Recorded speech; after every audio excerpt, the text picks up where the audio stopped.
சம்ஸ்கிருதத்தில் சிரஞ்சீவி என்றால் காலத்தை வென்றவன் என்று பொருள் உண்டு. 7 பேர்கள் சிரஞ்சீவிகள் என்று புராணங்கள் சொல்கின்றன.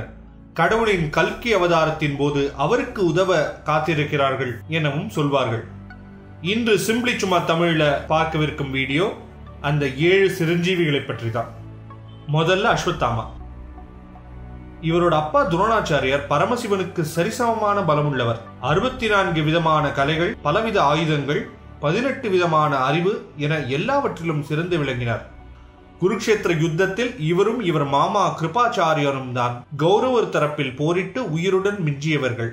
இவரை வருங்கால வேதவியாசர் எனவும் ஒரு சிரஞ்சீவியாக சப்த ரிஷிகளில் ஒருவராகவும் இருப்பார் என்று கூறுகிறது புராணங்கள். அடுத்தது மகாபலி சக்கரவர்த்தி, மிகுந்த விஷ்ணு பக்தன். இவருடைய தாத்தா பக்த பிரகலாதன். மக்களை சந்தோஷமாக வைத்துக் கொள்ளும் அரசன். விந்திய மலையிலிருந்து கேரளா வரை இவர் ஆண்டு வந்தார். நாராயணன் வாமன அவதாரத்தில் பலியிடம் சிறிய பிராமண சிறுவனாக வந்து 3 அடி மண் வேணும் என்று கேட்டார். மன்னன் உடனே தங்கள் பாதத்தால் வைத்து எடுத்துக்கொள்ளுங்கள் என கூற, சிறுவன் தன் விஸ்வரூபத்தை எடுத்து ஆகாசத்தையும் பூமியையும் 2 அடிகளாக எடுத்தார்.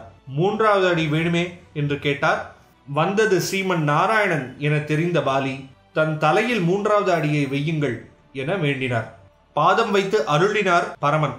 அடக்கமும் எளிமையும் கொண்ட மன்னன் வெகுகாலம் நாட்டை ஆண்டார். 8வது மனு சமயத்தில் 2வது இந்திரனாக வரவும் சிரஞ்சீவியாக வாழ்வாய் எனும் அருள் பெற்றார். இன்றும் கேரளாவில் ஓணம் எனும் பண்டிகை இவரை முன்னிட்டு கொண்டாடப்படுகிறது. அடுத்தது வேதவியாசர். வேதங்களை ஒழுங்குபடுத்தி 4ஆக பிரித்து எழுதிய வியாசர் தான் மகாபாரதத்தை பிள்ளையாரின் துணை கொண்டு எழுதினார். இவர் பராசரர் என்பவருக்கு மகனாக பிறந்து மிகவும் முக்கியமான ரிஷி ஆவார். வேதத்தை நமக்கு கொடுத்ததால் இவருக்கு வேதவியாசர் என பெயர் வந்தது. இவரும் ஒரு சிரஞ்சீவி ஆவார். இவரது பிறந்த நாளை வியாச பௌர்ணமி என்றும் குரு பௌர்ணமி என்றும் நம் நாடு முழுவதும் அனுஷ்டிக்கின்றனர்.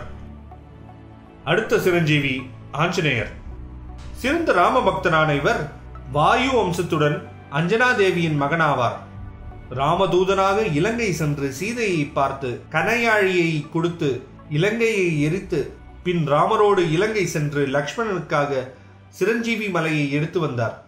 ராமர் சீதையை தன் இதயத்திலே எப்பொழுதும் வைத்து பூஜை செய்கின்ற இவர் ஒரு சிரஞ்சீவி ஆவார். இமயமலையிலிருந்து இவர் கொண்டு வந்த சிவலிங்கத்தை ராமர் ராமேஸ்வரத்தில் வைத்து பூஜை செய்தார்.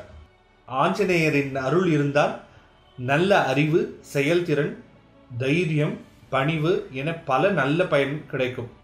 இவரை நேரில் தரிசனம் செய்தவர்கள் துளசிதாசர், ராகவேந்திரர் மற்றும் மத்வாச்சாரியார் ஆவார். அடுத்தது விபீஷ்ணர். மிகுந்த விஷ்ணு பக்தனான இவன் ராவணனின் தம்பி ஆவார். சீதையை திரும்பி ராமரிடம் கொண்டுவிட பலமுறை அறிவுறுத்தியும் ராவணன் சிறிதும் கேட்காமல் இவனை பலவிதமாக அவமானப்படுத்தி நாட்டை விட்டே சென்றுவிட உத்தரவிட்டான். ராமராவண யுத்தத்தில் ராவணனின் உயிர்நிலை எங்கு உள்ளது என அறிவுறுத்தி ராமரை வெற்றியடைய செய்தான். சீதை ராமருடன் சேர்ந்ததில் இவனுடைய பங்கு முக்கியமானது.